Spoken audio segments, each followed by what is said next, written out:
কি উপায় হবে আমার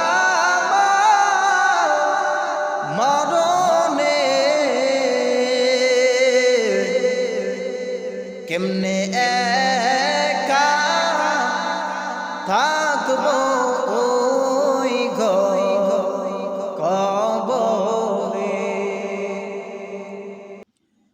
ভাইরা আমার,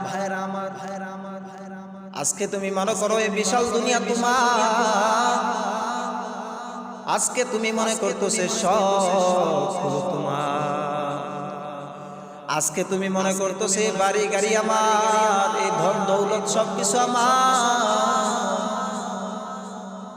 আসলে আমি চ্যালেঞ্জ দিয়ে বলবো, মরণের পরে এগুলো তোমার সঙ্গে কিছু যাবে না। তো যেগুলো তোমার মরণের পরে তোমার সাথে যেগুলো যাবে না, এইগুলোকে তুমি মায়া করে লাভ কি? তোমার সঙ্গে যেগুলো যাবে ওই জিনিসকে তুমি মায়া করো, দেখবা তোমার কামিয়াবির সফলতা তোমার কাছে যাবে। দুনিয়া ক্ষণস্থায়ী, আখিরাত চিরস্থায়ী, এই কথার উপরে 100% বিশ্বাস আমাদের আছে। হিন্দুরাও বিশ্বাস করে, বৌদ্ধরাও বিশ্বাস করে, নাস্তিকরাও বিশ্বাস করে, সবগুলো বিশ্বাস করে বাবা।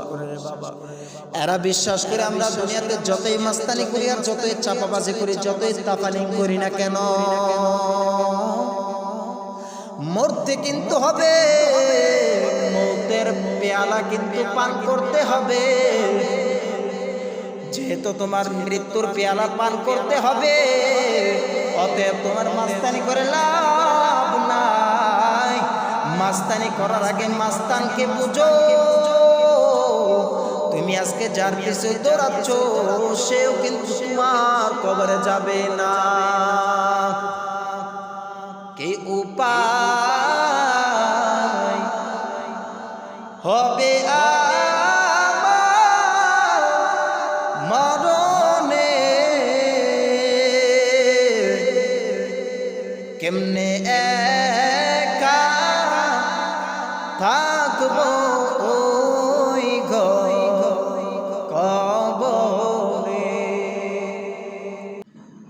ভাইরা আমার, ভালো করে শুনে রাখো হে মুসলমান, ভালো করে শুনে রাখো হে মুসলমান। আপনি এই দুনিয়া দুনিয়া দুনিয়া দুনিয়া করতে করতে আখিরাতকে পিছনে ফেলায় দিয়েছেন। আসলে বাবা এই দুনিয়া কিন্তু তোমার নয় বাবা। যারা এই দুনিয়াতে থাকতে চাইছে তারা কেউ কিন্তু থাকতে পারে না। ফেরাউন চাইছে দুনিয়া রাজত্ব করবে, নমরুদ, আবু জাহেল তারা সবাই চাইছে রাজত্ব করবে। তারা তো রাজত্ব করতে চাইছে, খোদা দাবি করছে, তাদেরকে মানুষ খোদা মানছে, কিন্তু তারা এই দুনিয়াতে থাকতে পারে না। যেহেতু তারা দুনিয়াতে থাকতে পারে না, অবশ্যই আমরাও থাকতে পারবো না। যাওয়ার আগে আল্লাহর পরিচয় নিয়ে কবরে যাও।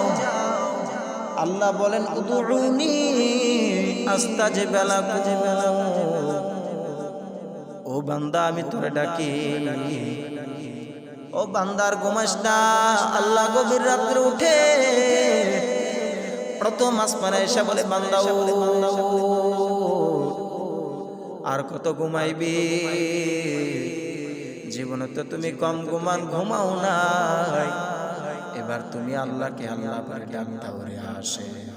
আর যারা আল্লাহকে আল্লাহ বলে ডাক দিয়েছে, আল্লাহ তাদের জন্য এত রাস্তা খুলে দিয়েছে।